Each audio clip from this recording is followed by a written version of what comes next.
Hi guys, good morning. कैसे हो आप लोग सब? आई होप आप सब एकदम बढ़िया, फर्स्ट क्लास और बहुत ज्यादा मजे में होंगे। Yes sir. दोस्तों, हम लोग ने पिछले चैप्टर में हम लोग ने स्पेशलाइज्ड एरियाज के बारे में बात करी थी, जिसमें हम लोग ने तीन स्टैंडर्ड्स देखे थे, ऐसे 800, 805 एंड 810। 800 में हम लोग ने क्या बात करी थी? 800 में हमने बात करी थी about the financial statements which were prepared with a special purpose framework. Special purpose framework के बाद उसके अंदर आए और हमने बात करी conducting the audit of what single financial statement और स्पेसिफिक एलिमेंट ऑफ इट। फिर उसके बाद और हम लोग ने 810 के अंदर बात करी about conducting the audit of summary financial statements, उसके ऊपर रिपोर्ट करने की बारी थी। तो ये सारी बातें हम लोग ने चैप्टर नंबर 8 में बहुत अच्छे से हम लोग ने डिस्कस कर ली थी। यस, आज बच्चों हम लोग मिले हैं और एक छोटा सा चैप्टर है अपने सामने, जो है chapter number 9 which talks about related services. मतलब यहां पे हम लोग जो एज अ चार्टर्ड अकाउंटेंट, आप समझने की कोशिश कीजिए, हम लोग जो है ना बॉस, हम लोग यहाँ पे अश्योरेंस सर्विसेज की बात नहीं कर रहे, ऑडिट कर रहे हैं, बट हम लोग कहीं अपना ओपिनियन नहीं दे रहे। सो यहाँ पे जो अपन सीए है उससे रिलेटेड जो अपना काम है, उससे रिलेटेड कुछ बातें हम लोग कर रहे हैं और वो यहाँ पे बातें हम लोग कर रहे हैं। So chapter number 9 is about related services. So इधर जो है ना बेटा, जो हम लोग बात कर रहे हैं वो किसके बारे में बात कर रहे हैं? So we are talking about SRS 400 and SRS 4410। तो यहां पे इन दो स्टैंडर्ड्स के बारे में हम लोग बात कर रहे हैं। SRS stands for what? Standard on related services. क्या बोलते हैं SRS? मतलब standard on related services. So SRS 4400 and SRS 4410। यहां पे पहले हम लोग जो बात करेंगे SRS 400 की, जो बात करता है engagement to perform agreed upon procedures, and SRS 4410 ये बात करता है अबाउट व्हाट? Compilation engagements. दोनों क्या है क्या नहीं, बस अभी हम लोग को डिस्कस करना है। ये दो स्टैंडर्ड्स हम लोग को पढ़ना है और ये जो स्टैंडर्ड और ये जो चैप्टर्स है ये खत्म हो जाएगा। क्लियर एकदम? Yes sir. तो आज जितना भी टाइम लगेगा इसको इसको बस आज का सेशन बस ये दो स्टैंडर्ड्स, सही है, एकदम बेस्ट है। चलिए, क्या बात हो रही है, एकदम जनरल है, रिलैक्स मोड पे पढ़ना है इसको, बिल्कुल भी स्ट्रेस मत लेना। एक पूरा थीम समझ में आ जाएगा तो आपको पता चल जाएगा कि जो काम कर रहे हैं सर वो नॉर्मल अपन रूटीन वाला ही काम कर रहे हैं, बस डिफरेंस क्या है ये क्लिक हो जाना चाहिए। ठीक है, okay. So chartered accountants in practice are often asked to provide the services of clients which do not involve expression of an opinion on the truth and fairness of financial statements. बहुत सी बार हम लोग को काम सौंपा जाता है कि जिसके अंदर सर आप ओपिनियन मत दो, आप बस क्या करो, ये काम करके दो हमें। जैसे कि आप इनकम टैक्स रिटर्न्स फाइल करते हो, बराबर, जीएसटी रिटर्न्स आप फाइल करते हो, आपने वो रिटर्न फाइल किया है, इसका मतलब ये नहीं होता है कि आपने कुछ ओपिनियन दिया है। भाई टैक्स रिटर्न है, भाई तू डेटा दे दे, मैं तेरा रिटर्न अपलोड करके देता हूं, इसमें आप कोई ओपिनियन नहीं दे रहे हो।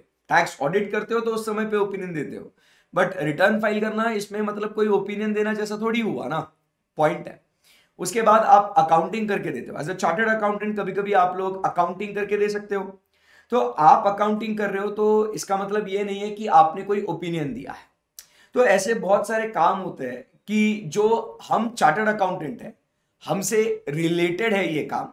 Yes, we are chartered accountants, हमसे जुड़ा हुआ संबंधित काम है। कंसल्टेंसी देना, इंटरप्रिटेशन बताना, बराबर, रीड करके समझाना, ये सब काम जो है ना हम लोग क्या करते हैं, ये हम लोग उनको समझाते हैं, बराबर है। तो ऐसे केस में जो हम लोग एज अ चार्टर्ड अकाउंटेंट हम लोग काम करते हैं, ये हमसे जुड़ा हुआ है, बट इसमें कहीं पे भी हम लोग अपना ओपिनियन नहीं देते। We do not express our opinion for the purpose of standardizing the procedures to perform such kind of non-assurance services. Auditing and Assurance Standard Boards of ICAI have issued two standards on two different services. That is called as what? Standard on Related Services, SRS. बात जम गई आपको? Best है। So the following standards are there: SRS 4400 and SRS 4410. So 4400 और 4410। 4400 बात करता है agreed upon procedures के लिए, एंड 4410 बात करता है अबाउट व्हाट?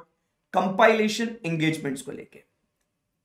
ठीक है, it talks about what? Compilation engagements. So let's discuss. सबसे पहले बच्चों बात करेंगे about sir what is this related services. जैसे मैंने अभी आपको समझाया कि अपने काम से रिलेटेड, अपन चार्टर्ड अकाउंटेंट्स है, अपना काम है, उससे संबंधित है, उससे रिलेटेड है, तो उससे जुड़ी हुई चीजें जो है उसको बोलेंगे अपन क्या, रिलेटेड सर्विसेज। सो अश्योरेंस एंगेजमेंट, अश्योरेंस मतलब क्या, ऐसा एंगेजमेंट जिसके ऊपर अपन क्या देते हैं, ओपिनियन देते हैं, क्लाइंट का भरोसा बराबर हम लोग बढ़ाते हैं, उसको बोलते हैं assurance engagement. So assurance engagement is an engagement जिसमें what we do is we enhance the degree of confidence, इसीलिए अपन क्या कहते हैं, अश्योरेंस एंगेजमेंट, भरोसा दिला।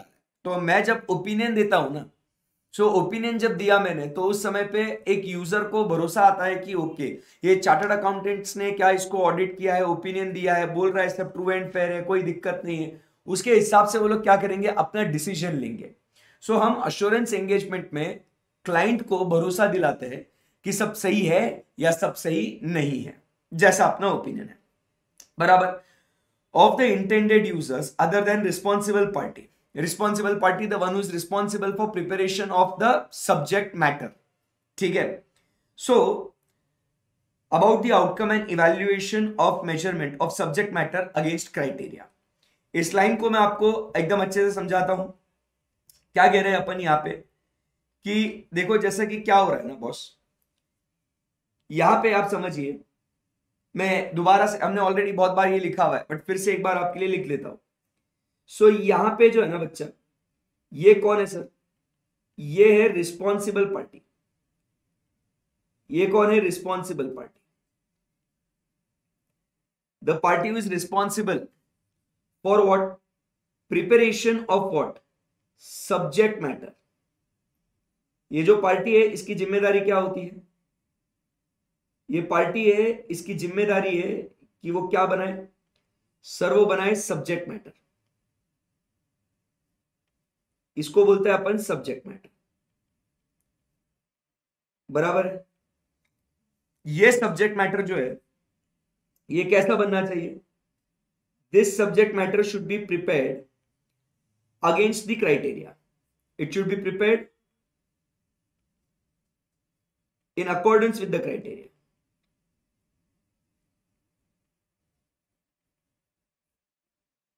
in accordance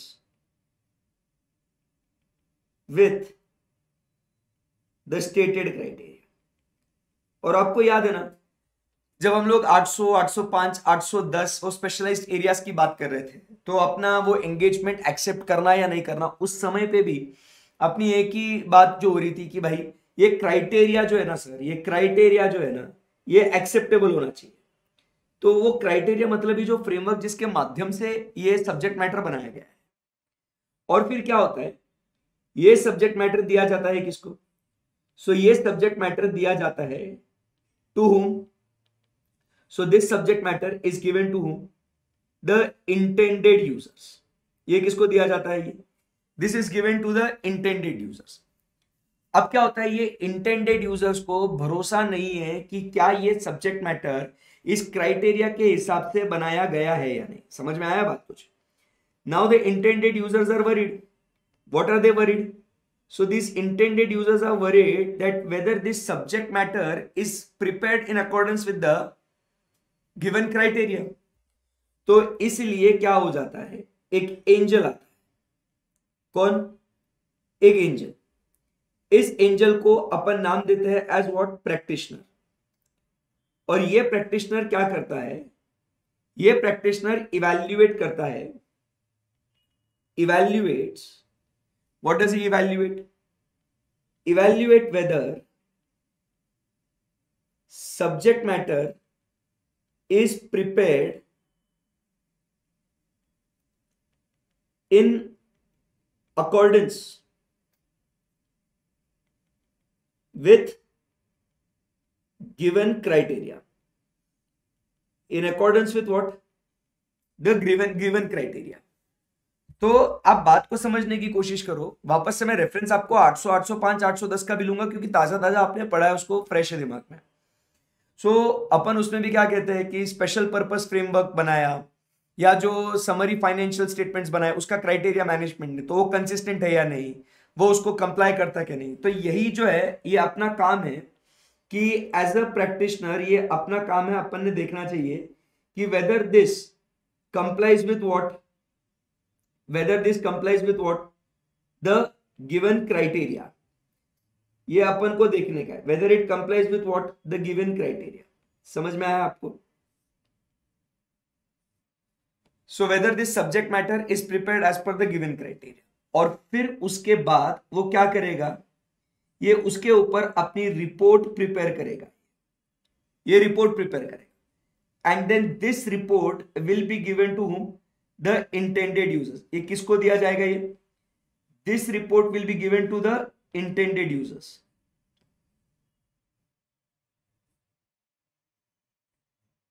this will be given to the intended users, और इससे क्या हो जाएगा, इंटेंडेड यूजर्स को भरोसा आ जाएगा कि बोले अरे वाह मजा ही आ गया, तो इससे इनका क्या हो जाएगा, इनको भरोसा आ जाएगा, इनको अश्योरेंस मिलेगा, इनका कॉन्फिडेंस जो है वो बूस्ट हो जाएगा। और इसीलिए इस सर्विसेज को अपन नाम देते हैं as what, assurance services. Because यहां पे हम लोग क्या करते हैं, ऑडिट करते हैं, हम लोग एग्जामिनेशन करते हैं, देखते हैं कि उसमें मटेरियल मिसस्टेटमेंट्स है या नहीं है, और उसके बाद हम लोग क्या करते हैं, अपना ओपिनियन देते हैं। बस थोड़ा एक स्टेप आगे जाऊंगा मैं, और यहां पे बताता हूं कि जो अपन यहां पे जो ओपिनियन देते हैं ना, बराबर, अश्योरेंस जो ये है, तो इधर आप सबको पता होगा कि यहां पे अपन दो टाइप के अश्योरेंस देते हैं। एक होता है अपना कौन सा, वेरी गुड बच्चों, रीजनेबल अश्योरेंस, अभी तो ये सब बचपन से पढ़ा हुआ है, और एक होता है अपना लिमिटेड अश्योरेंस। तो ऐसे दो टाइप के अश्योरेंस एंगेजमेंट्स हम लोग करते हैं, एक लिमिटेड अश्योरेंस और एक रीजनेबल अश्योरेंस। तो इससे क्या हो जाता है ना, जो यूजर होता है ना, उसका कॉन्फिडेंस जो है हम लोग बूस्ट करते हैं। And this my dear friends, all in all is called as what, the assurance engagement. अभी जब ये अश्योरेंस एंगेजमेंट आपको समझ में आया, आप लिखेंगे इसको आराम से 1 मिनट में, और ये होने के बाद फिर अब अपन बात करते हैं अबाउट व्हाट, रिलेटेड सर्विसेज की। रिलेटेड सर्विसेज मतलब क्या बोल रहा है, अभी फोकस करने का एकदम अच्छे से। रिलेटेड सर्विसेज मतलब अपन क्या बोल रहे हैं इधर कि बॉस ये जो है ये रिलेटेड सर्विसेज।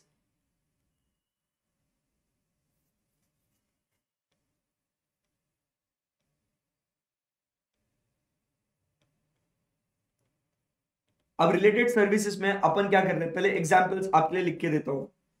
सो एग्जांपल्स क्या है, अपन ने जीएसटी या इनकम टैक्स रिटर्न अपन ने फाइल किया, जीएसटी या इनकम टैक्स रिटर्न फाइल किया, या अपन ने अकाउंटिंग करके दी, बराबर है, या अपन ने कोई कंसल्टेंसी प्रोवाइड करी, ठीक है। सो ऐसा कुछ अपन कंसल्टेंसी एडवाइजरी, तो हम लोग कहीं कुछ यहां पे उनको बोल नहीं रहे कि हम अपना ओपिनियन दे रहे हैं करके, बराबर है। कंसल्टेंसी या किसी चीज पे अपन ने इंटरप्रिटेशन करके दे दिया, so we are not giving our opinion, ये बस हम लोग उस चीज के लिए क्वालिफाइड है, काम करते हैं, बस आपको बता रहे हैं वो। सो ये जो रिलेटेड सर्विसेज है ना, so here what is happening, so in this type of engagements बच्चों, in this type of engagements no assurance is provided, no assurance is provided by practitioner। इधर अपन कोई भी किसी भी तरीके का अश्योरेंस प्रोवाइड नहीं करते, अपन जो बोल रहे हैं भाई ये ऐसा है, इसके हिसाब से काम हो रहा है, समझ में आया ये। सो this is what is related services. ऐसा लेट्स कम बैक, आराम से लिखने का समय मिलेगा, थोड़ा पढ़ते हैं, तो पहले बॉडी के अंदर जाने दो ये चीजें, ठीक है। सो क्या लिखा हुआ है यहाँ पे, ये बात हुई यहाँ पे किसके बारे में, so this we spoke about the assurance engagement. फिर से एक बार पढ़ेंगे, assurance engagement means the engagement in which practitioner expresses a conclusion.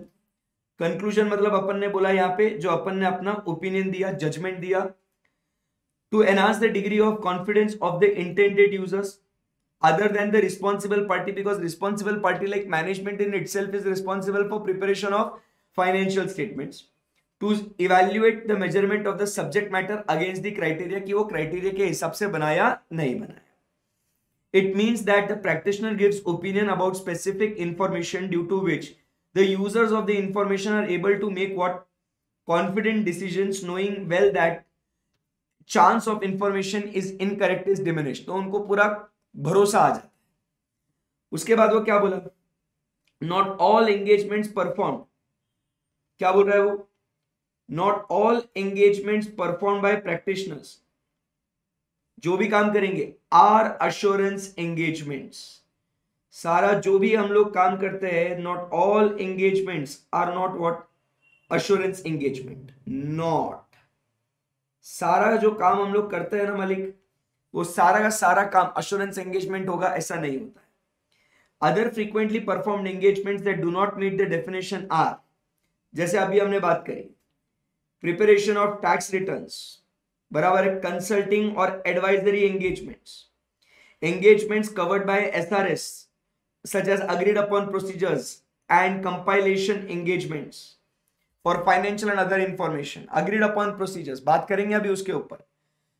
तो ये जो है ना भाई, इसमें हम लोग कहीं अपना ओपिनियन नहीं दे रहे हैं, हम लोग कहीं पे कुछ भी अपना ओपिनियन की बात नहीं कर रहे।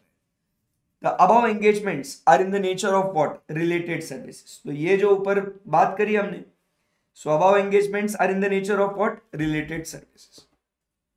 I hope you understood now what is the difference between assurance engagements and related services, और हम लोग related services as the name of the chapter is, हम लोग किसके बारे में बात कर रहे हैं, सही है एकदम, yes sir.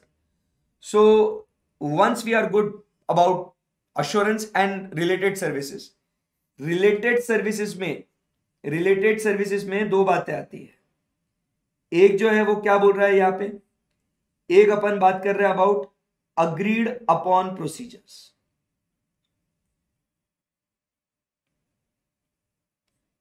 और दूसरा जो है अपन बात कर रहे हैं about what,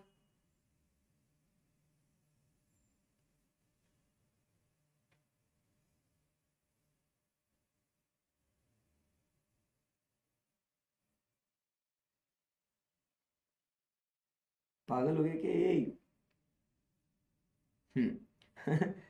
and compilation engagements. सो दो एंगेजमेंट्स अपन यहां पे परफॉर्म कर रहे हैं, agreed upon procedures and compilation engagements. So यहां पे एक जो है ये अपना SRS 4400 एंड यहां पे जो है अपना SRS 4410, तो ये दो स्टैंडर्ड्स अपने को पढ़ने का है। Are we good with this, yes. फटाफट आप लोग क्या करेंगे, ये वाला जो पार्ट है इसको नोट करेंगे, डिफरेंस बिटवीन द टू, वो होने के बाद फिर तुरंत 4400 को स्टार्ट कर लेंगे अपन।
चलो राइट फास्ट गाइस।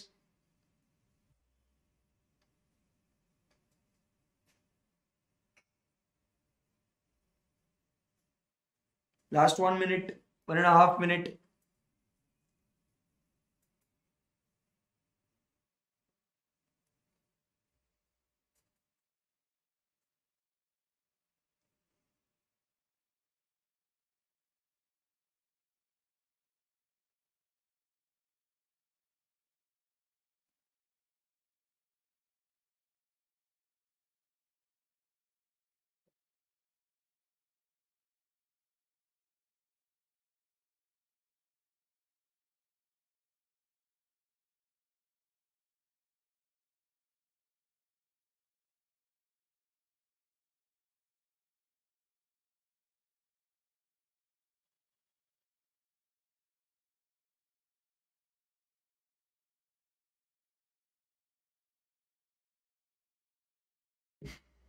चलो फिर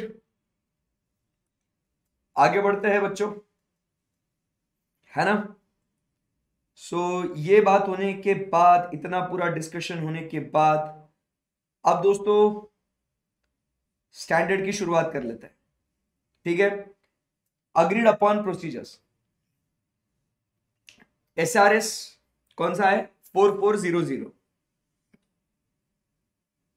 4400। सो पहले what is agreed upon procedure?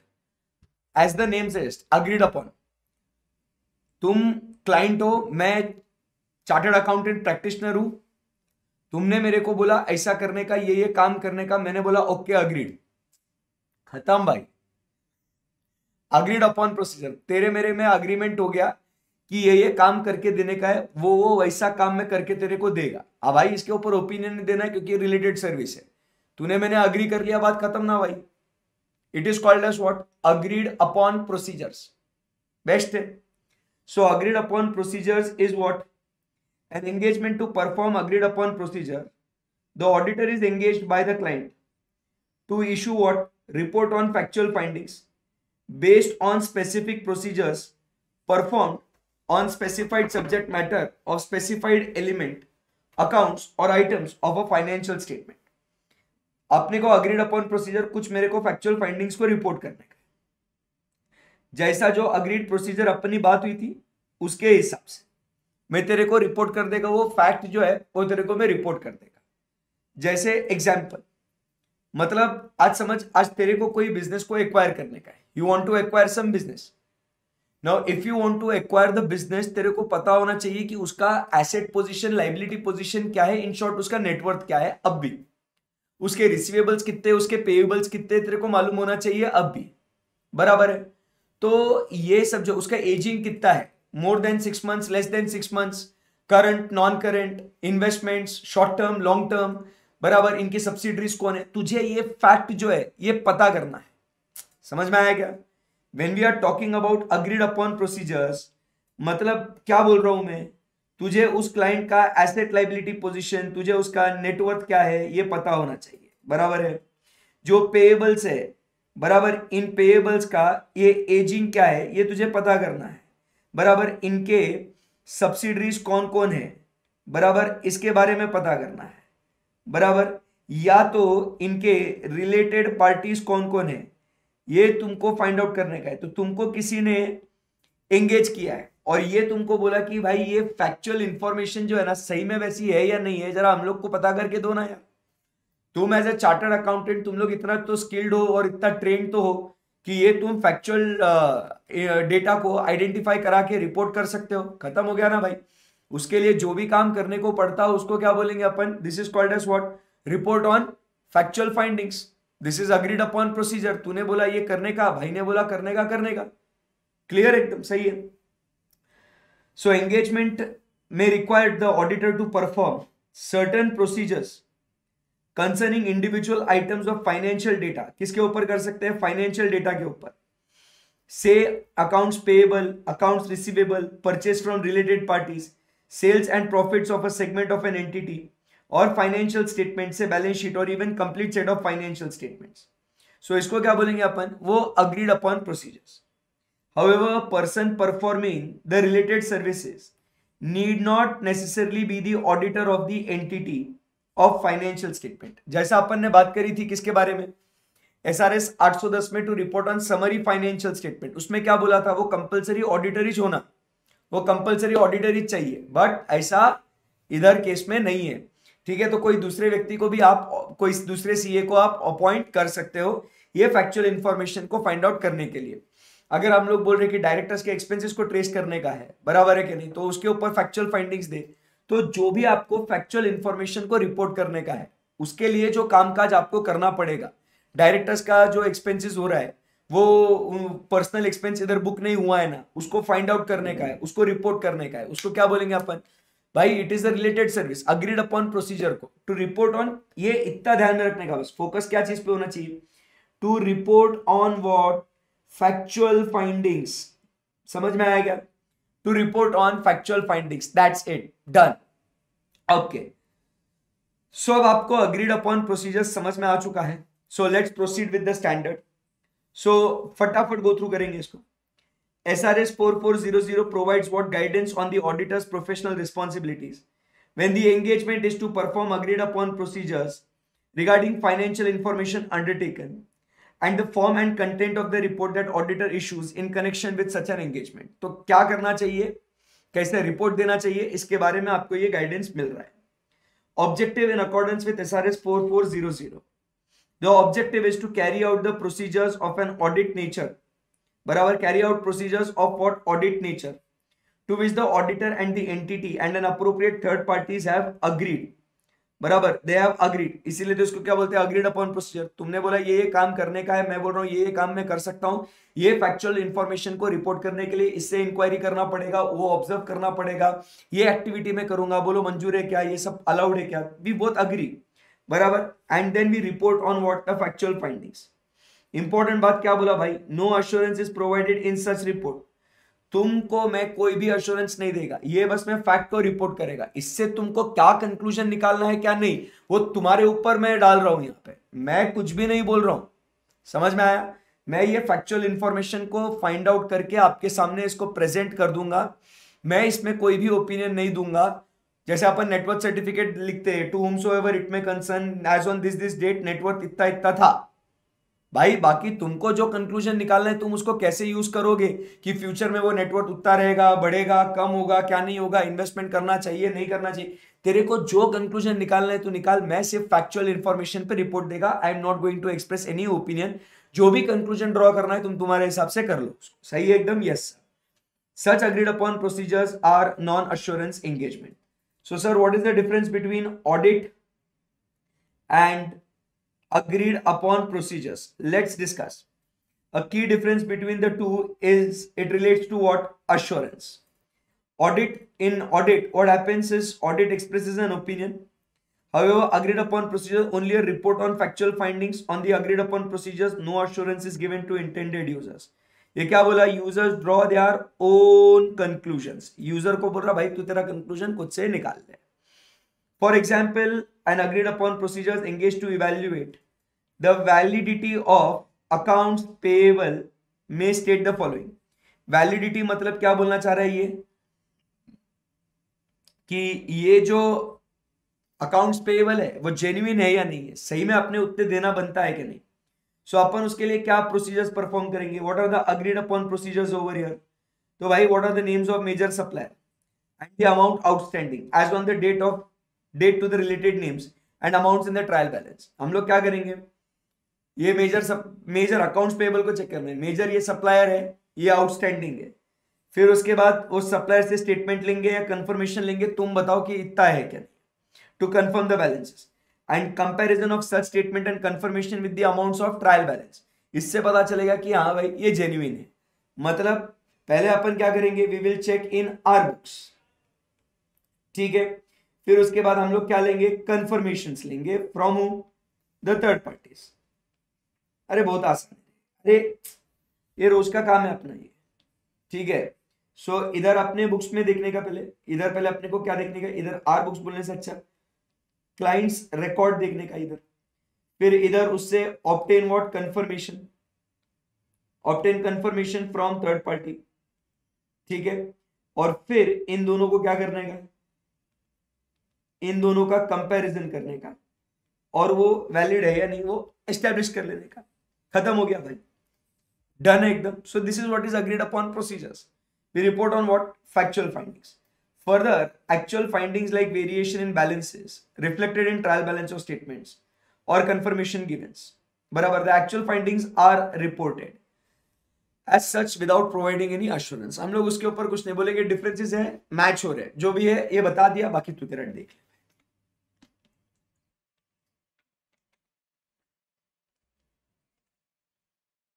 Okay, okay. So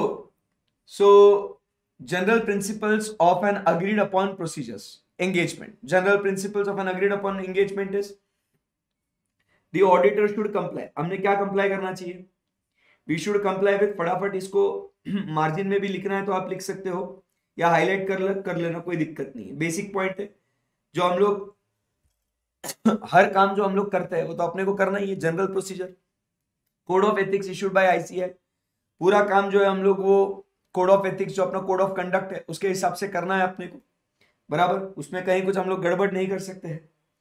फिर उसके बाद अपने को एथिकल प्रिंसिपल्स को फॉलो करना है। The ethical principles like what, integrity, objectivity, professional competence and due care, confidentiality, professional behaviour and technical standards. तो ये सबको फॉलो करना है। इसके अंदर इंडिपेंडेंस जरूरी नहीं है, बट अगर क्लाइंट की रिक्वायरमेंट है तो आपको इंडिपेंडेंस फॉलो करना पड़ेगा। सो ये आपको ट्रू एंड फॉल्स के लिए बहुत इंपॉर्टेंट है, ये ऑब्जेक्टिव टाइप के क्वेश्चंस, एमसीक्यू और ट्रू एंड फॉल्स। सो क्या बोल रहा है यहाँ पे, independence is not a requirement for agreed upon procedures, however, इसको स्टार मार्क है, कंडीशनल है ना ये। सो however the terms of engagement में रिक्वायर, क्या बोल रहा है, terms or objective of engagement may require the auditor to comply with the independence requirement. So ऐसे केस में आपको रिपोर्ट करना है। Where the auditor is not independent, the statement to that effect should be made in report of factual findings. तो अगर आपका कहीं पे भी फेमिलियरिटी थ्रेट आता है, मतलब थ्रेट्स आ जाते हैं कहीं, आप फेमिलियर हो उस क्लाइंट के बारे में, आप ही ने वो इंफॉर्मेशन प्रिपेयर करी हुई है, बराबर, तो आपको वो स्टेटमेंट वहां पे उसको देना जरूरी है। क्लियर एकदम, yes sir. Now defining the terms of engagement, तो पहले आपको समझ में आया जनरल प्रिंसिपल्स क्या है, कोड ऑफ एथिक्स को फॉलो करने का, एथिकल प्रिंसिपल्स को कंप्लाई करने का, integrity, objectivity, confidentiality, professional behaviour, professional conduct, technical standards and independence. Independence compulsory नहीं है, बट अगर टर्म्स ऑफ एंगेजमेंट बोलता है कि इंडिपेंडेंट है, क्योंकि आप अगर मान लो जैसे किसी का बिजनेस आप एक्वायर कर रहे हो तो आपको वो फैक्चुअल रिपोर्टिंग करना है, तो क्लाइंट तो चाहेगा ही ना भाई कि आप लोग क्या रहे, आप इंडिपेंडेंट रहे करके। Now defining the terms of engagement, so let us define this terms of engagement. The auditor should ensure that, the auditor should ensure with representatives of the entity, ordinarily other specified parties, who will receive the copies of report of factual findings, that there is a clear understanding regarding agreed procedures and conditions of the engagement. हम लोग क्या काम करने वाले हैं, क्या conditions में काम करने वाले हैं, इतना टाइम, वो डेट, वो पीरियड, उसी के अंदर रिपोर्ट करना है। वही इंफॉर्मेशन जो लिमिटेड हम लोग के पास है उसके बेसिस पे हम लोग रिपोर्ट करेंगे।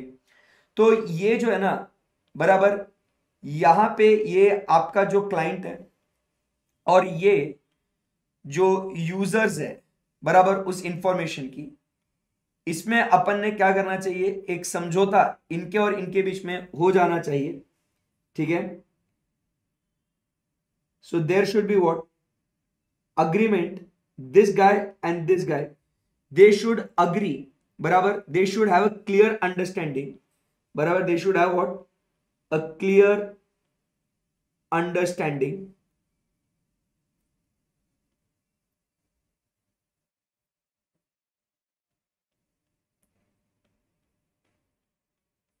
क्लियर अंडरस्टैंडिंग, ठीक है, between the client and the users, कि भाई आपका और मेरा जो काम जो है ना, ये agreed upon procedures, about what, the agreed procedures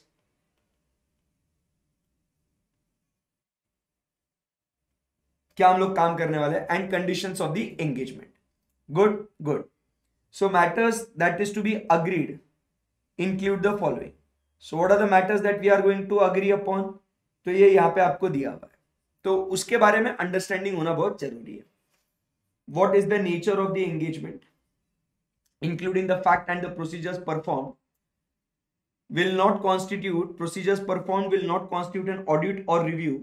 Review में हम लोग limited assurance देते हैं क्योंकि, and accordingly no assurance will be expressed. तो ये आपको दोनों को समझ में आना बहुत जरूरी है कि कौन सा accounts payable, receivable, transactions with related parties, वो फैक्चुअल फाइंडिंग्स, उसमें हम लोग क्या काम करने वाले हैं, इसमें हम लोग कोई अश्योरेंस नहीं दे रहे हैं. It is not in the nature of audit और रिव्यू. Point number 1. तो फिर आपने ये काम क्यों करवाया, what is the purpose of the engagement. तो हम लोग को बस ये रिपोर्ट करना है. Identification of the financial information, nature, timing and extent of the specific procedures and limitation on distribution of the report of factual findings, because it is not to everybody, it is to the limited users. When such limitation would be in conflict with the legal requirements if the auditor would not accept the engagement. So ये एक बार read करो इसको. What are the matters to be agreed?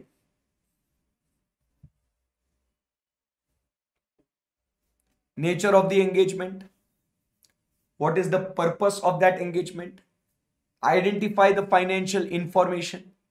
Then you talk about the nature, timing and extent of the specified procedures and limitations on distribution of that particular information. 5 point है ये.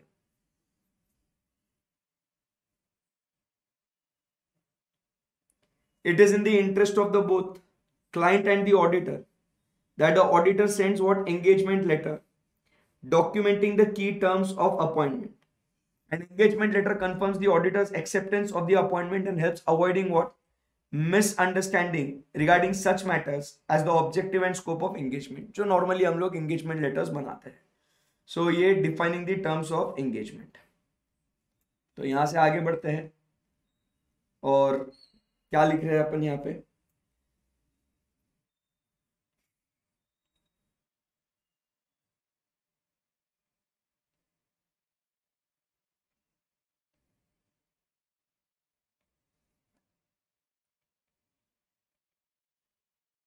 defining terms of what engagement.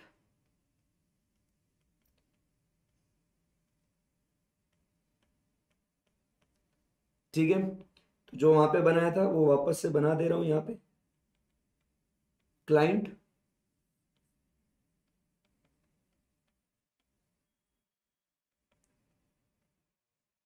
intended users,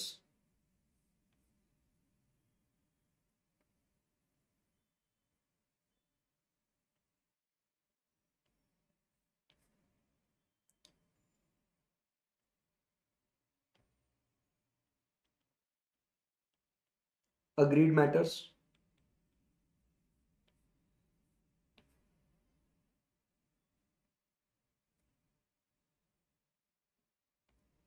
they should have what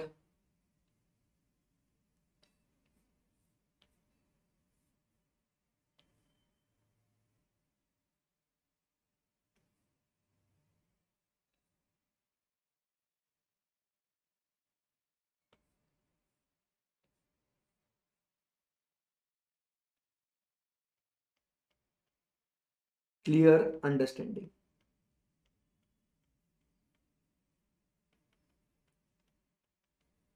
कि जो auditor है वो क्या चीजें perform करने वाला है. सो अग्रीड अपॉन मैटर्स में क्या क्या आएगा यहाँ पे अपना. सो अग्रीड अपॉन मैटर्स में फर्स्ट अपन बात करते हैं अबाउट व्हाट नेचर. बराबर है. So nature of the work that is what we are going to perform, ये आपको बताना है. इसके अंदर आपको बताना है इट इज नॉट ऑडिट और इट इज व्हाट रिव्यू. बराबर है. Then there is no assurance. बराबर है. सो ये आपको बताना है. So nature of the procedures, ये लिख दूं क्या यहाँ पे, nature of the agreed upon procedures. इस अग्रीड मैटर्स में लिख देंगे अपन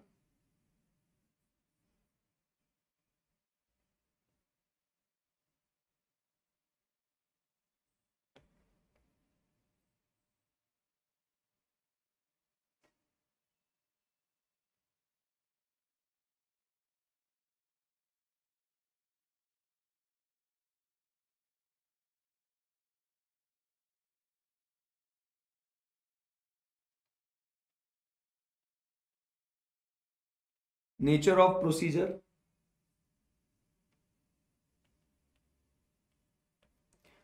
इट इज नॉट ऑडिट और review and there is no assurance, बराबर है। फिर उसके बाद आपको बताना है what is the purpose of engagement,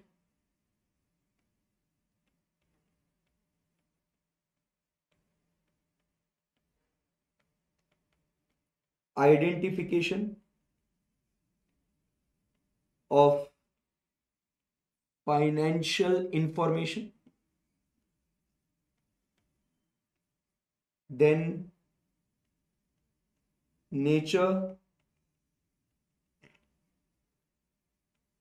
timing and extent of specific procedure,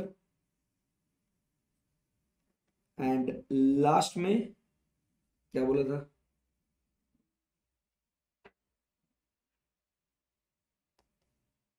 limitations on distribution or use,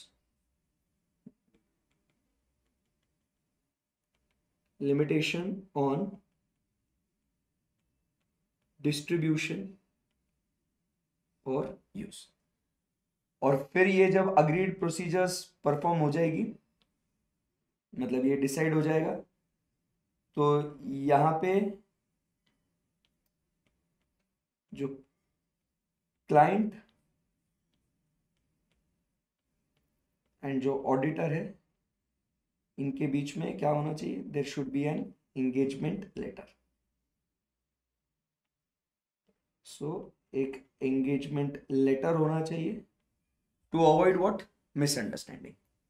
सो ये defining the terms of engagement, clear एकदम, यस सर। और इसमें ये परफॉर्म करने के लिए ऑडिटर ने क्या करना चाहिए, ये तो अपन ने पहले देख लिया था, इधर लिख देते हैं। Auditor should be what, following code of ethics, then he should comply with what,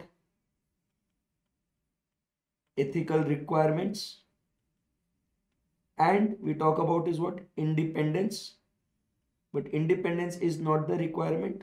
वो अगर रिक्वायर्ड है तो आपने फॉलो करना चाहिए उसको, और अगर नहीं है तो उसका स्टेटमेंट आपने उसका जिक्र करना चाहिए।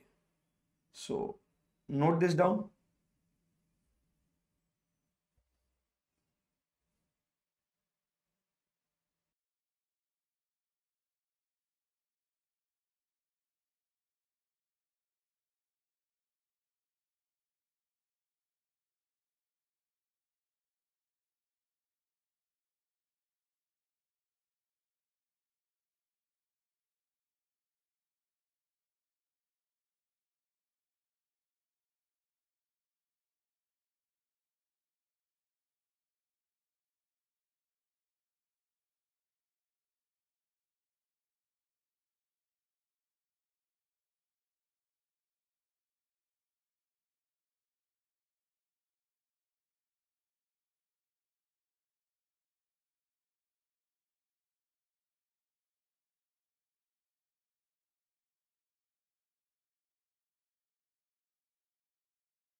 चलो हरी आप, लास्ट 30 सेकेंड्स,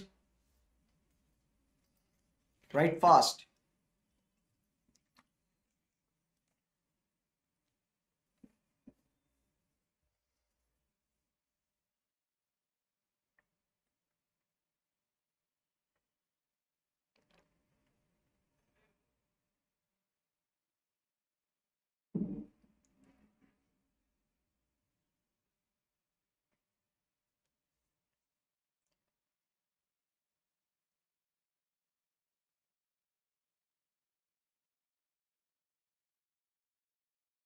चलो,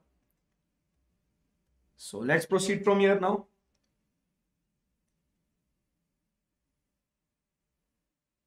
सो अभी प्लानिंग करने का भी एकदम बेसिक पॉइंट है, फटाफट ध्यान देने का। तो बोलता है भाई प्लान कर लेना काम को प्लीज। तो auditor should plan the work. The auditor should carry out the procedures agreed upon and use the evidence obtained as the basis to report the factual findings। Evidence के बगैर आप वो फैक्ट है या नहीं बताना मत भाई, क्या कर रहे हैं भाई। सो ठीक है भाई, प्लान कर लेंगे अपन, कर लेंगे पक्का प्रॉमिस, यस सर कर लेंगे। उसके बाद जो एविडेंस यूज की ऑब्टेन किया है ना, हाँ उसके बेसिस पे रिपोर्ट करने का, नहीं तो करना मत, नॉनसेंस। तो क्या क्या प्रोसीजर्स परफॉर्म करेंगे sir? Inquiry, recomputation, comparison, clerical checks, observation, inspection, obtaining confirmation. Basic जो हम लोग अपने ऑडिट में ये यूज करते हैं वही है, inquiry, analysis, recomputation, comparison, observation, inspection of documents, obtaining confirmation. तो ये सब आपको प्रोसीजर्स फॉलो करना है। फिर आपको रिपोर्ट करना है।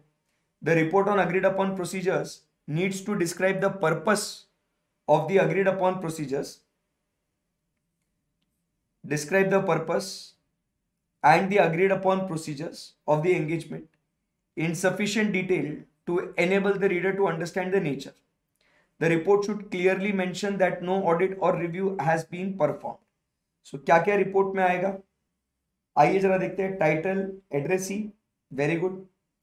Identification of what, specific financial और non financial information, the procedures performed that were agreed, that they were in accordance with the standard on related services, ठीक है। the purpose for which the agreed upon procedures were performed, why you were appointed, क्या reason था, list the specific procedures that you performed, actual findings do not constitute either audit or review,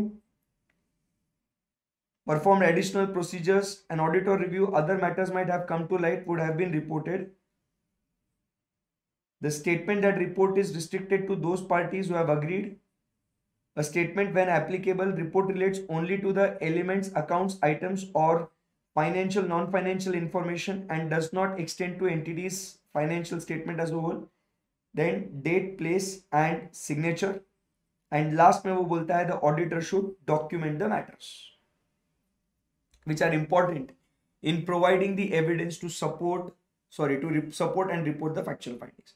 तो एक बार बच्चों, ये जो report का जो template है कि क्या क्या चीजें आनी चाहिए, इसको रिपोर्ट पढ़ लो। इसको एग्जाम में ऐसा ऑडिट रिपोर्ट बनाने के लिए पूछेंगे नहीं, बट क्या क्या कंटेंट होना चाहिए ये आपको मालूम होना बहुत जरूरी है। Read it.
ओके चलो, सो अब यहां से आगे बढ़ते हैं अपन, और अब बात करेंगे about the next and the last SRS of this particular chapter and then this chapter is done.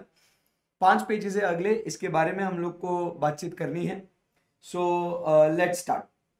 सो बेटा सबसे पहले यहाँ पे अपन जो बात कर रहे हैं वो किसके बारे में, अभी 4400 तो ये अपना खत्म हो गया। अब हम लोग बात करेंगे अबाउट एसआरएस 4410। अब अग्रीड अपॉन प्रोसीजर्स के बाद अब नेक्स्ट जो अपन बात कर रहे हैं वो है about compilation engagements. Compilation engagements as the name suggest, क्या बोल रहे हैं अपन, कि डेटा को कंपाइल करना, बराबर। फाइनेंशियल इंफॉर्मेशन हो या नॉन फाइनेंशियल इंफॉर्मेशन हो, कंपनी की रिक्वायरमेंट होती है कि आप हमें कुछ डेटा जो है वो कंपाइल करके दो। जैसे हम लोग देखते हैं कि भाई क्वार्टरली रिपोर्ट्स जो हम लोग देखते हैं कि कोई कंपनी ने क्वार्टरली प्रॉफिट्स को रिपोर्ट किया है, इतना अर्न किया है उन्होंने। सो एक क्वार्टरली रिपोर्ट्स जो बनती है, क्वार्टरली स्टेटमेंट्स जो बनते हैं, तो it is nothing but what, the compilation engagements की हम लोग बात करते हैं। सो इट इज लॉ या रेगुलेशन की रिक्वायरमेंट होगी। लॉ या रेगुलेशन की रिक्वायरमेंट नहीं होगी तो ये किसकी और रिक्वायरमेंट होगी, अगर कॉन्ट्रैक्टर का होगा, ये किसी ने लोन दिया होगा तो वो बोलता होगा कि जैसे जैसे ये स्पेंडिंग हो रहा है तो उसका जो डेटा है वो हमें कंपाइल करके दो। तो that is what we talk about is the compilation engagement. वापस से यहाँ पे हम लोग कोई भी अपना ओपिनियन नहीं देंगे, हम लोग बस क्या करेंगे, डेटा को कंपाइल करेंगे और उसके ऊपर अपनी जो है वो रिपोर्ट देंगे। एज ए चार्टर्ड अकाउंटेंट हम लोग इसमें स्किल्ड है, अपना नॉलेज है इसके लिए, तो इसके लिए अपन ये काम करते हैं। सो ये एक्टिविटी जो हम लोग को यहाँ पे आगे करनी है इसको अपन बोलते हैं कंपाइलेशन एंगेजमेंट। और इसके लिए standard on related services S A number 4410 ये आया है। गुड, एकदम सिंपल है, थीम समझ में आ गया ना भाई, एकदम इजी है। सो क्या बोल रहे हैं यहाँ पे, SRS 4410 deals with the practitioner's responsibility which is engaged to do what, assist management with the preparation and presentation of what, preparation presentation of historical financial information without obtaining any assurance। related services में ध्यान में रखना, इसमें हम लोग कोई भी किसी भी तरीके का assurance नहीं देते हैं। and to report on the engagement in accordance with the SRS।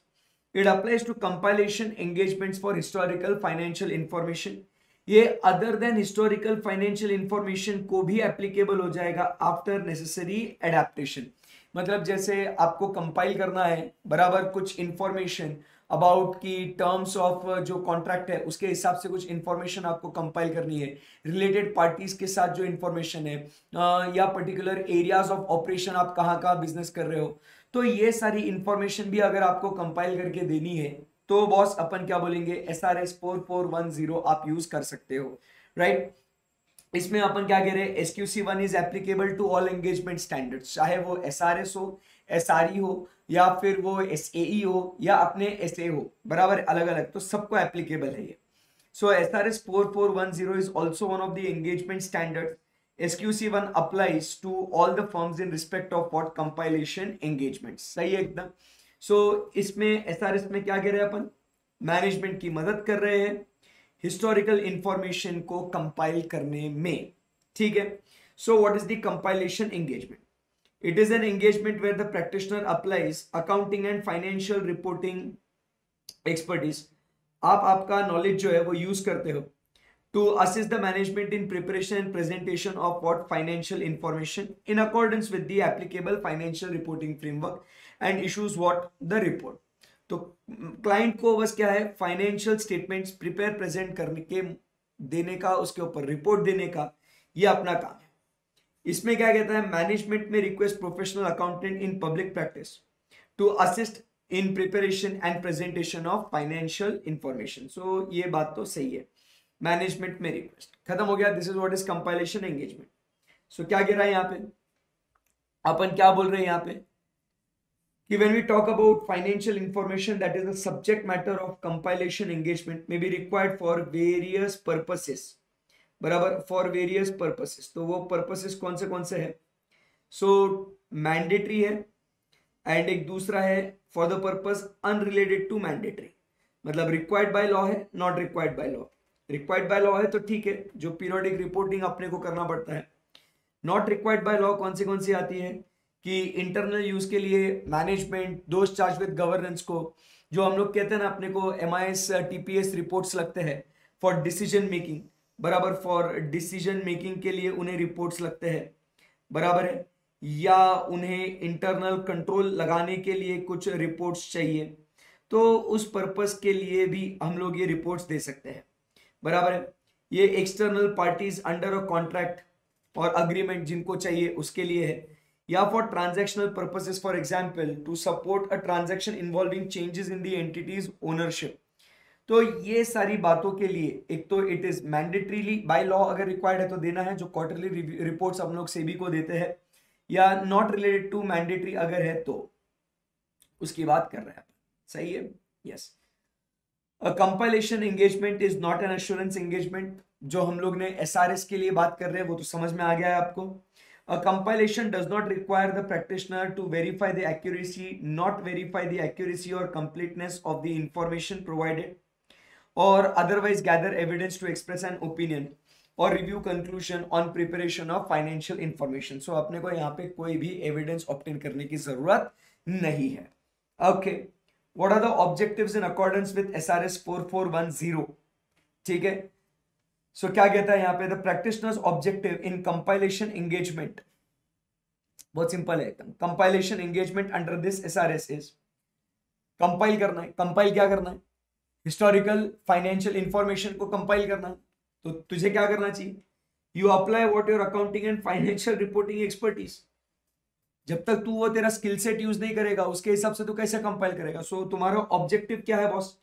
Your objective over here is to apply that skill set, ठीक है, to assist in preparation and presentation of financial statements in accordance with the applicable financial reporting framework, and उसके हिसाब से आप क्या कीजिए, वो report कीजिए। That is what is your objective. उनको कंपाइल करके दो। कंपाइल करके दो मतलब क्या है? कंपाइल करके दो मतलब क्या है? Prepare and present the information in accordance with the applicable financial reporting framework. Compile करके दो और उसके हिसाब से रिपोर्ट दे दो। सो स्कोप क्या है इसके अंदर? क्या क्या चीजें अपन ने कवर करनी है इसके अंदर? सो what is the scope? Objective समझ में आया ना? ऑब्जेक्टिव क्या है? कंपाइल करो, रिपोर्ट दो, कंपाइल करो, रिपोर्ट दो, खत्म है भाई। सो व्हाट इज द स्कोप? तो स्कोप क्या बोल रहा है ये, इसको हाईलाइट करो, एकदम सिंपल है points. Vary depending upon the circumstances of the engagement. Engagement to engagement, quarterly reports है, हिस्टोरिकल फाइनेंशियल स्टेटमेंट्स पूरा साल भर का देना है, या आपको under a contract, depending upon the circumstances. However, in every case, it will involve assisting the management, but सब में कॉमन क्या रहेगा? जो हम लोग ने ऑब्जेक्टिव देखा वो कॉमन क्या रहेगा? However, in every case, it will involve assisting the management in preparation and presentation of financial information in accordance with the financial reporting framework, based on the information provided by the management. In some compilation engagements, management may have already prepared the financial information itself in a draft or preliminary form. ठीक, so first point clear एकदम, absolutely. So scope क्या है? Objective यही, इस objective को achieve करने के लिए अपने को प्रिपरेशन प्रेजेंटेशन करना है। बस डिफरेंस क्या होगा? It will vary depending upon what the circumstances of the engagement, it will change from engagement to engagement. आगे नेक्स्ट पॉइंट क्या कहता है? Management retains the responsibility for the financial information and the basis on which it is prepared. Basis मतलब क्या बोल रहे हैं यहाँ पे? सो जो क्राइटेरिया की जो बात हो रही है अपनी, जिस क्राइटेरिया के लिए ये बनाया गया है, जिस क्राइटेरिया के हिसाब से बनाया है, so all this will be what the management's responsibility, बराबर। The responsibility includes application of what the judgement required in preparation of financial statements, including selection of accounting policies where needed in developing what and where needed in developing reasonable accounting estimates. तो ये सारी management की जिम्मेदारी रहेगी। Different financial reporting frameworks can be used to prepare and present financial information ranging from a simple entity specific. Different frameworks can be used depending upon the entity specific basis of accounting to establish financial reporting standards. जो आपको as जैसे applicable होंगे उसके हिसाब से। Financial reporting framework जैसे compile करना है, मेरा क्या बोलते हैं इंडिया में प्लस मेरे जो सब्सिडरीज है बाहर के, उनका ग्रुप रिपोर्टिंग करके मेरे को देने का है, तो उसका कंपाइलेशन करना है। तो वो एंटिटी स्पेसिफिक वो डिपेंड करेगा। वो मतलब मेरी इंडियन कंपनी है, बराबर, इंडियन ब्रांच, फॉरेन ब्रांच, किसके पर्पस के लिए अपन कंपाइलेशन कर रहे हैं, रिपोर्टिंग के लिए। सो इसका अगर डेटा मेरे को कंपाइल करना है तो इसके लिए मुझे फाइनेंशियल रिपोर्टिंग स्टैंडर्ड्स देखने पड़ेंगे, बराबर, वो देखना पड़ेगा। सो अलग अलग फाइनेंशियल रिपोर्टिंग फ्रेमवर्क देखना पड़ेगा, ठीक है। Yes, the framework to be adopted by management to prepare and present the financial information will depend upon the nature of the entity and its intended use. Okay, so this is what is the scope of compilation. So first point अपन ने क्या देखा, compilation engagement मतलब क्या होता है, assist the management to do what, prepare and present the historical financial information in accordance with the applicable financial reporting framework, और उसके ऊपर अपन ने रिपोर्ट देना है। ये फर्स्ट पॉइंट है। ये कंपाइलेशन एंगेजमेंट जो है बाय लॉ होगा या अदर देन लॉ होगा। इसका ऑब्जेक्टिव क्या है, simple, again to assist the management and give the report. तो इसके स्कोप में क्या आएगा, नंबर वन अपन बात करें इसके स्कोप में क्या आएगा, it will vary according to the engagement but the basic thing will be prepare and present the information. सही है एकदम, यस। फिर उसके बाद अपन क्या कहते हैं, मैनेजमेंट की रिस्पॉन्सिबिलिटी होगी, क्या क्राइटेरिया, क्या बेसिस सिलेक्ट करना है, और मैनेजमेंट जजमेंट जो लगाएगा, अकाउंटिंग पॉलिसी सिलेक्ट करेगा, अकाउंटिंग एस्टिमेट्स बनाएगा, all will be responsibility of what, management. तो यहां पे अपन ने ध्यान में रखना है मैनेजमेंट की रिस्पॉन्सिबिलिटी क्या है, एक तो basis on how it is prepared, उसके बाद अपने अकाउंटिंग पॉलिसीज, एंड उसके बाद अकाउंटिंग एस्टिमेट्स। ये जिम्मेदारी है किसकी, मैनेजमेंट की। आगे एथिकल रिक्वायरमेंट्स, जो हमने पिछले SRS 4400 में भी पढ़ा। We shall comply with relevant ethical requirements. We shall comply with the code of ethics. Threats to practitioners' compliance with relevant ethical requirements are required to be identified. Being in the nature of non-assurance engagement, independence requirement does not apply. But law or regulation may specify the requirement or disclose the rules pertaining to independence. ये same SRS 4400 में पढ़ा था भाई। Ethical requirements को follow करना है अपन ने। We have to follow with what, ethical requirements, which is given in code of ethics issued by ICAI, code of ethics issued by ICAI। And उसके बाद अपन बात कर रहे हैं about what the independence requirement. जैसा कि ये नॉन अश्योरेंस एंगेजमेंट है तो इंडिपेंडेंस की ऐसी कोई जरूरत नहीं है, बट अगर आप इंडिपेंडेंट होने की रिक्वायरमेंट है बाय लॉ तो उसका डिस्क्लोजर आपने देना है। engagement acceptance and continuance shall not accept the engagement unless the practitioner has agreed the terms of engagement with the management and the engaging party if different। मतलब कब तक accept नहीं करना, shall not accept the engagement unless practitioner has agreed the terms of engagement with management and the engaging party if different, including क्या क्या है इसके अंदर अपन ने क्या ध्यान में रखना है, टर्म्स ऑफ एंगेजमेंट में क्या आएगा, intended use and distribution, identification of financial reporting framework, that is the precondition, objective scope जो अभी पढ़ा, responsibilities of practitioner and responsibilities of management। Management की रिस्पॉन्सिबिलिटी अभी हमने देखी थी कि preparation of financial information and presentation thereof, बराबर, in view of the acceptable accounting standards, बराबर। उसके बाद implementation and maintenance of what, internal control is responsibility that these statements are free from material misstatement due to fraud और error, completeness and accuracy of those records, documents, explanation and other information provided by the management, and judgment needed in regarding to what, the financial accounting policies and accounting estimates। so ये सारी चीजें जो है ये management की responsibility है। so responsibility of the practitioner is to comply with ethical requirements और management की ये रिस्पॉन्सिबिलिटी है। so क्या है, इधर हेडिंग पे लिखेंगे preparation and presentation, internal controls, उसके बाद completeness and accuracy of information, records and explanation and the judgments which are made in preparation of financial statements. तो ये उनकी जिम्मेदारी रहेगी और उसके हिसाब से the expected form and content of the report. So what is the intended use, what is the financial reporting framework, objective and scope, responsibilities of the practitioner and the management. पढ़ेंगे इसको पूरा एक बार.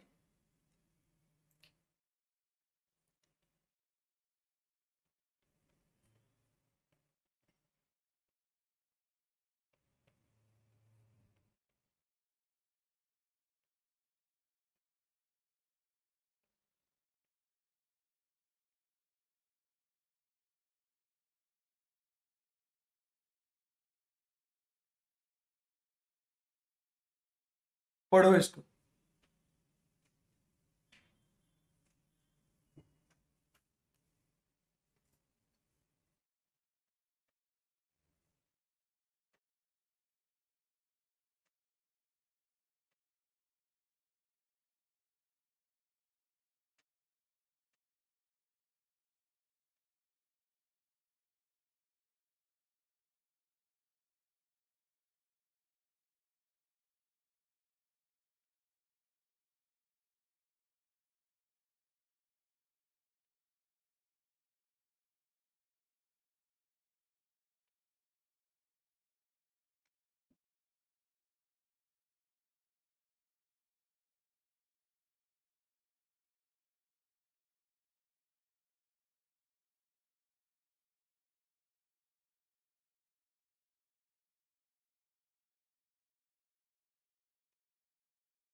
चलो.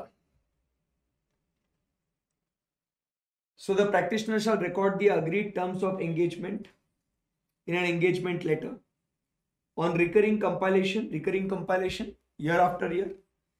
He shall evaluate circumstances whether changes in the engagement acceptance consideration require the terms of engagement to be revised. नया अगर कुछ situations हो गए तो now you perform the engagement and give the report. 1 2 3 page. चलो. So performing the engagement. सबसे पहला point क्या कहता है? Obtain an understanding of the following matters sufficient to perform the compilation engagement.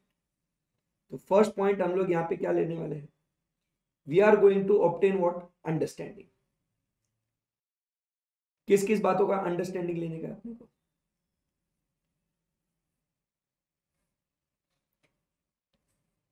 Business and operations including accounting system and accounting records.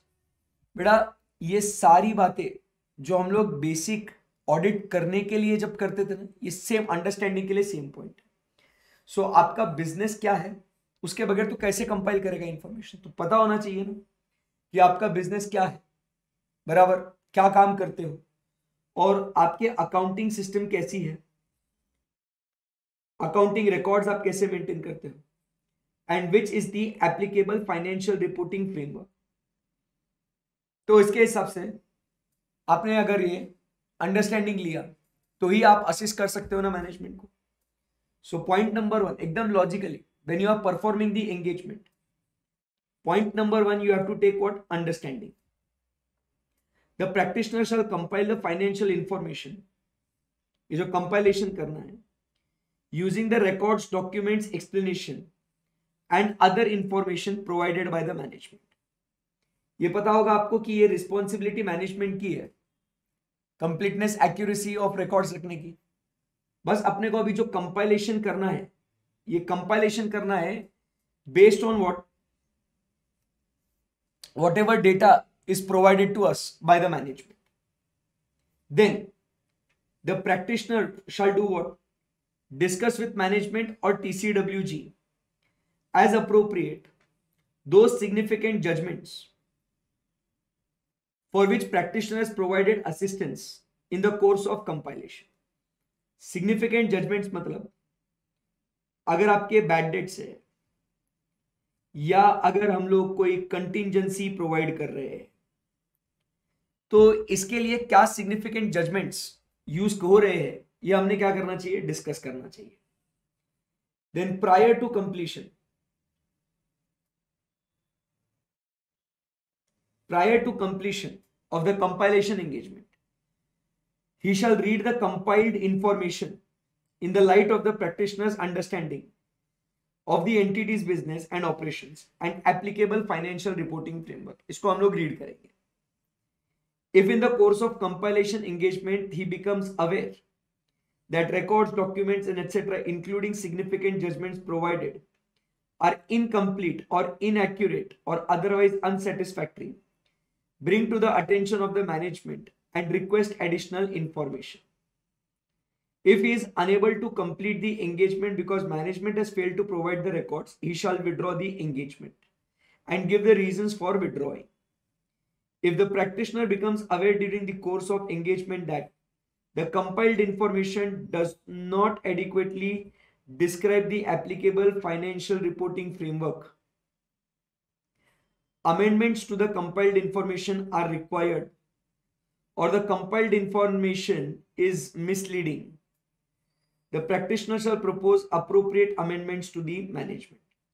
If the management declines or does not permit, he shall withdraw from the engagement. If the withdrawal from the engagement is not possible, then the practitioner shall determine the legal responsibilities. The practitioner shall obtain acknowledgement from management or TCWG that they have taken responsibility for final version. पल्ले पड़ा आपको, basic step by step काम करना है आपने को, एकदम simple. पहले आप लोग इसको एक बार रीड करो, फिर मैं आपको इसका टाइमलाइन पे इसको डायग्राम बना के देता हूं, तो ये पूरा का पूरा एंगेजमेंट हमने कैसे परफॉर्म करना है ये आपको एकदम बढ़िया तरीके से समझ जाएगा। ठीक है, चलो एक बार सिंपल प्लेन रीडिंग करो इसको।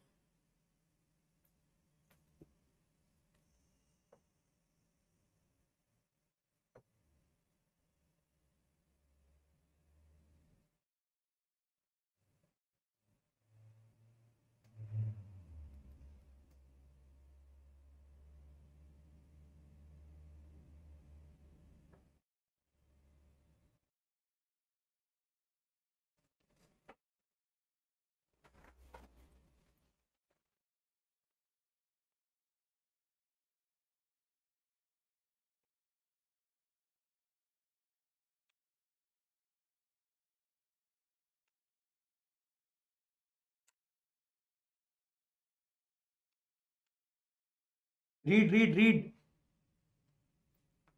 बहुत रीडिंग करना है फाइनल में, नए नए स्टैंडर्ड्स है ये।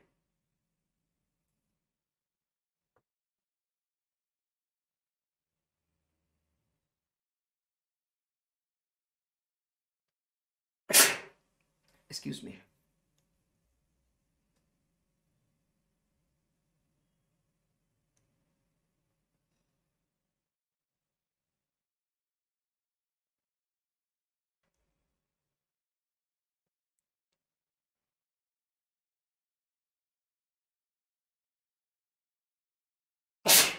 Excuse me.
चलो, सो अब क्या करेंगे, इसका जो है ना डायग्राम बनाएंगे अपन। चलो, सो यहां पे लिखते हैं हेडिंग SRS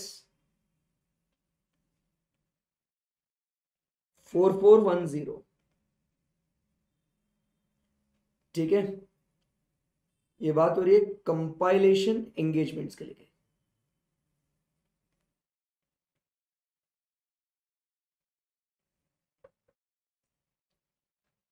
इसमें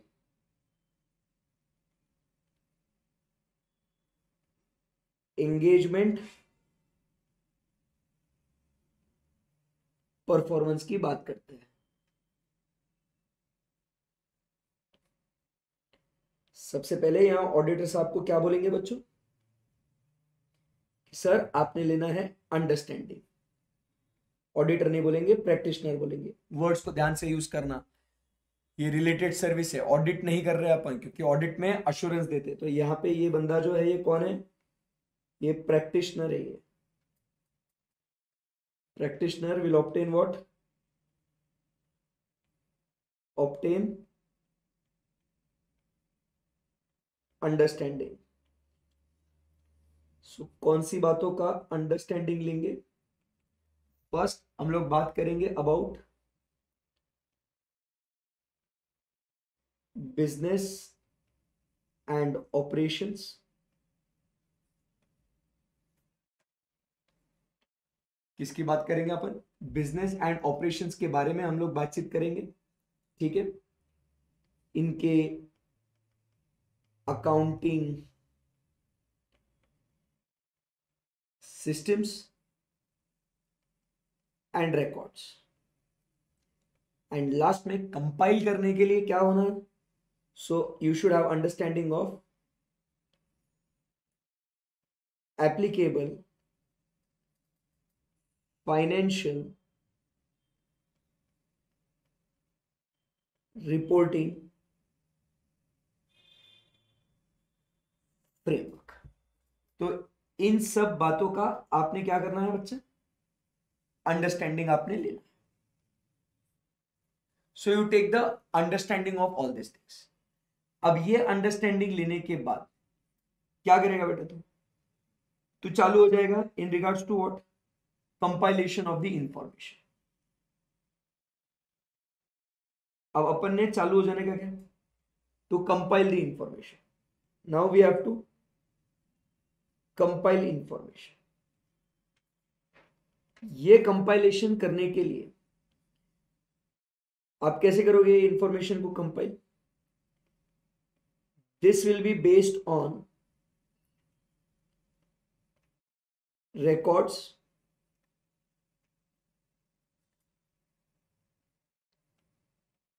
documents, explanations, and other information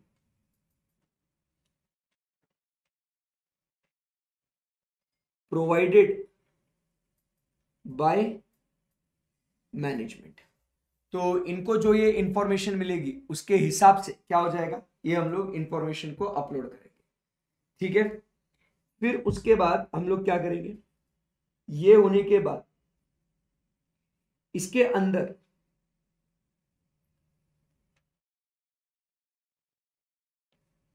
यहां पे प्रैक्टिशनर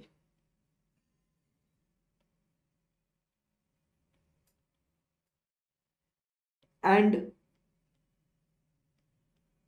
मैनेजमेंट और दोज चार्ज्ड विद गवर्नेंस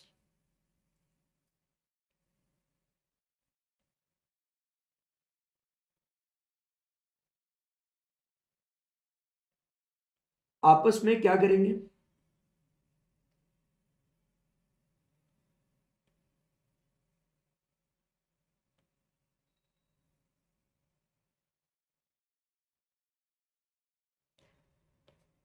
आपस में there will be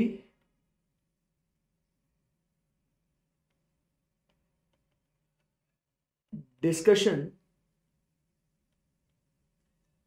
about significant judgments।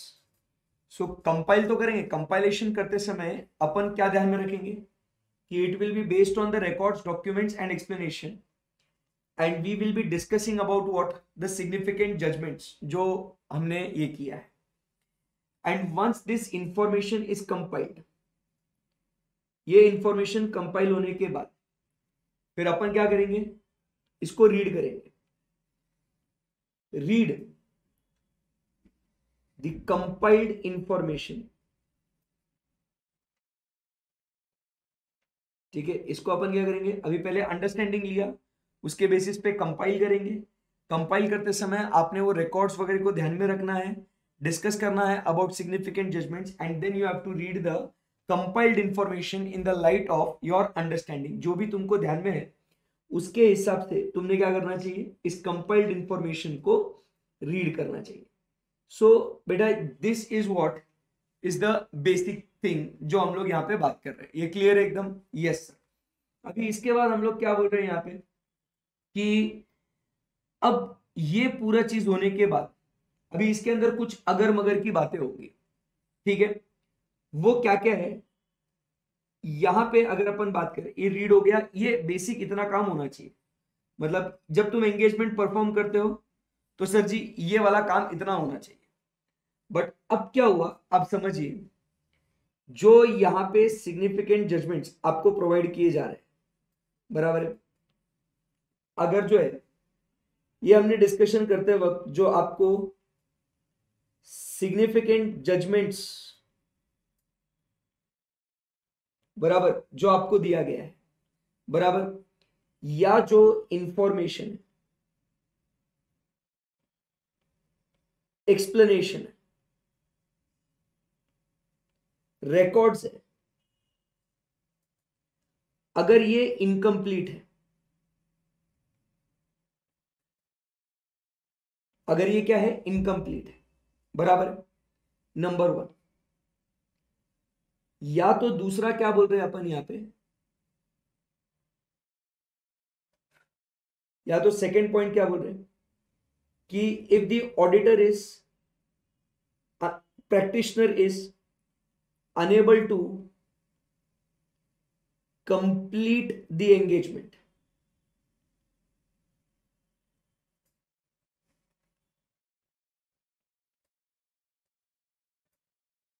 is unable to complete the engagement. Why? Because management failed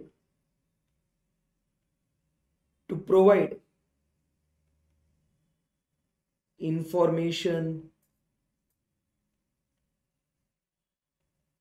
judgments, explanation, records। तो ऐसे case में अगर आपको लगता है कि ये सब चीजें हैं, बराबर, सो इधर इसने क्या करना चाहिए, ऐसे केस में इधर he should request for what, he should request for additional information। इधर क्या करने का उसने, he should request for additional information। और इधर क्या करना चाहिए,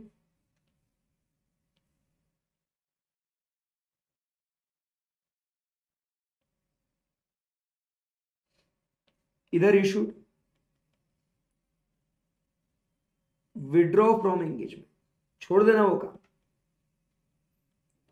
he should withdraw from engagement। But अगर वो विड्रॉ नहीं कर सकता, if withdrawal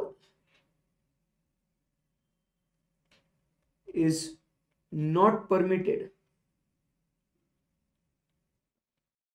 by law और रेगुलेशन, उसने क्या देखना चाहिए, उसकी लीगल रिस्पॉन्सिबिलिटीज क्या है वो उसने देखनी चाहिए। तो उसकी लीगल रिस्पॉन्सिबिलिटीज क्या है वो देखना, सही है एकदम? Yes sir. अब उसके बाद ये एक बेसिक हो गया, यहां आगे during compilation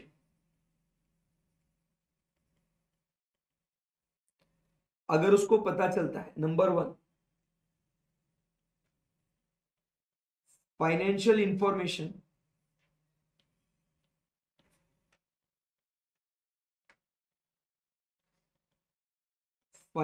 information does not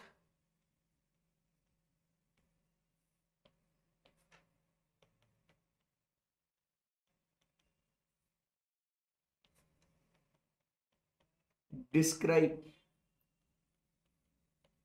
financial reporting framework, या नंबर 2,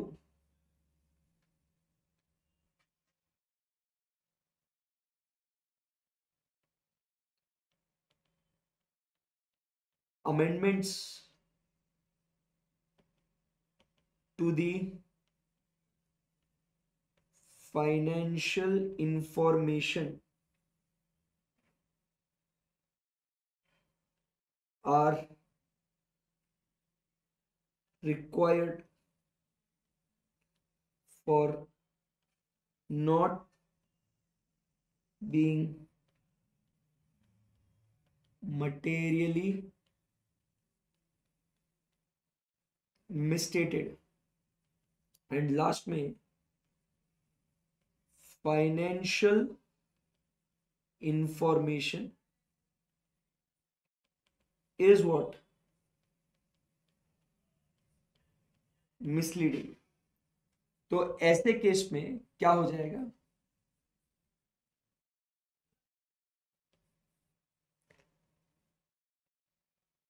शुड रिक्वेस्ट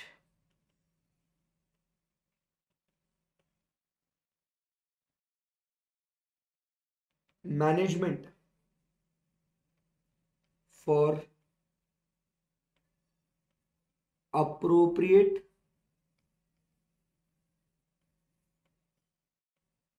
अमेंडमेंट्स। ठीक है, सो अब यहां पे दो बातें हो जाएगी, आप सबको पता है मैनेजमेंट अमेंडमेंट करेगा या तो नहीं करेगा। ठीक है, so if the management declines or does not make amendments, बराबर, or he makes amendment।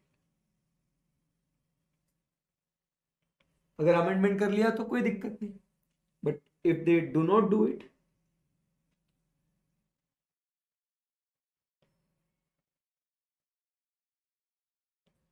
तो क्या हो जाएगा, यहां पे फिर से withdraw from engagement. If withdrawal is not permitted,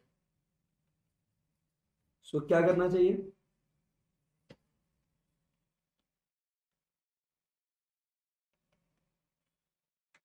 determine professional और लीगल रिस्पॉन्सिबिलिटीज। सो ये ड्यूरिंग कंपाइलेशन अगर ऐसी कुछ जानकारी हासिल होती है तो क्या करना चाहिए, तो इसको 3 स्टेप बाय स्टेप पार्ट में अपन चले, यहाँ पे परफॉर्मेंस कैसे करने का, फिर उसके बाद अगर परफॉर्मेंस करने के बाद आपको लगता है जजमेंट्स इनकम्प्लीट मिले हैं या दिए ही नहीं है तो क्या करना है, और ड्यूरिंग कंपैरिजन लगता है कि ये सब गलत गलत है तो क्या करना है, ऐसा। तो the practitioner shall obtain the acknowledgement from the management बाद में कि ये सब तुमने बराबर से काम किया है। सो ये बात है, क्लियर है, यस सर। फिर एक बार ये 2 पॉइंट्स बचे हुए आगे के पढ़ लेते हैं और फिर उसके बाद आप क्या कर लेना, इसको नोट डाउन कर लेना इसको।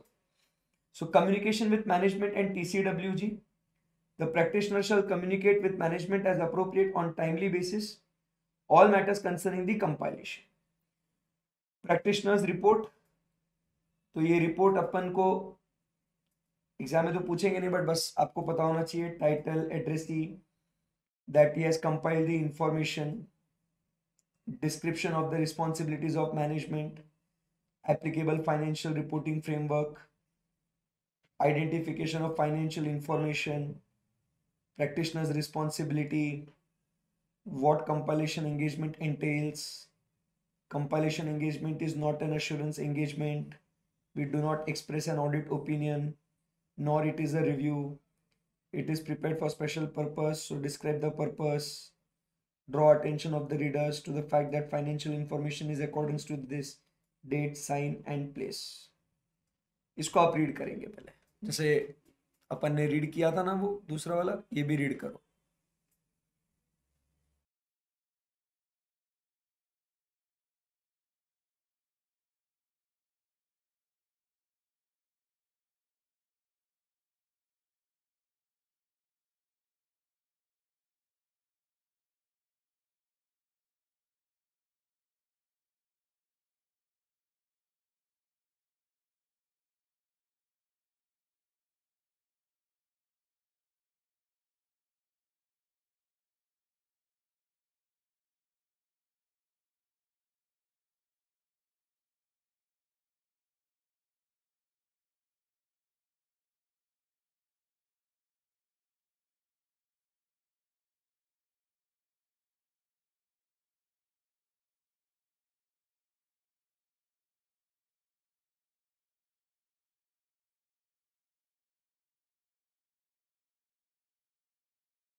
सिर्फ हाईलाइटेड इंफॉर्मेशन मत पढ़ो, पूरा एंड टू एंड पढ़ो.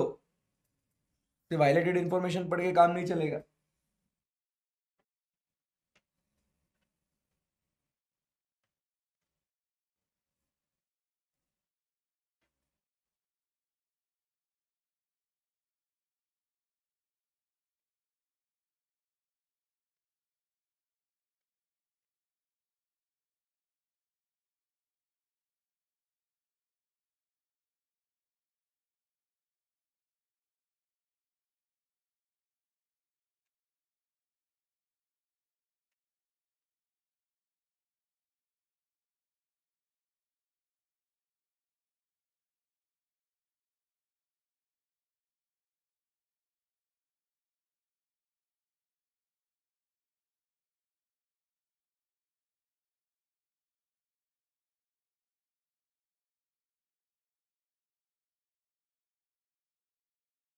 चलिए तो फिर आगे बढ़ते हैं यहां से.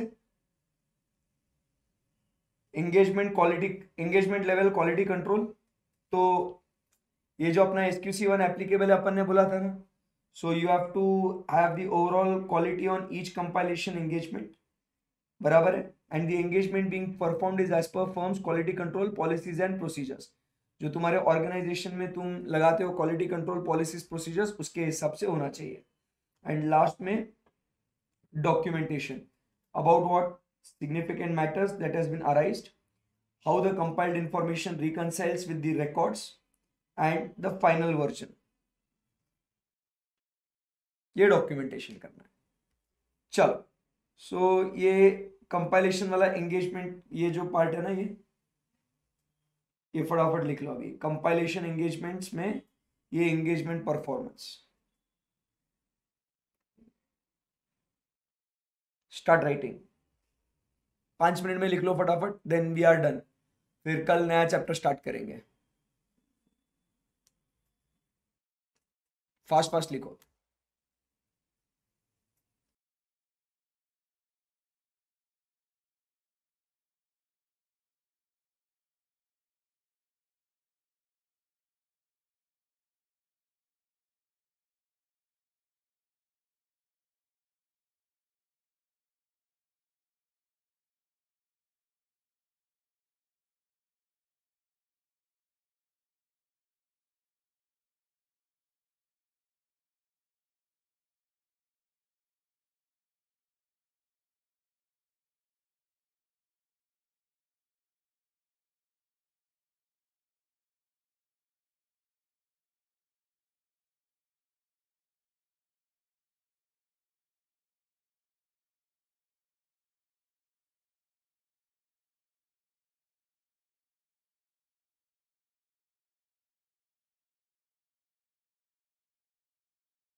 चलो hurry up, last 1 minute.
Okay then. So here we complete with two more related service standards जो कौन से थे अपने 4400 एंड 4410। मिलते हैं कल और बात करेंगे कल नेक्स्ट चैप्टर के लिए, राइट? चलो, thank you very much guys, bye bye, take care.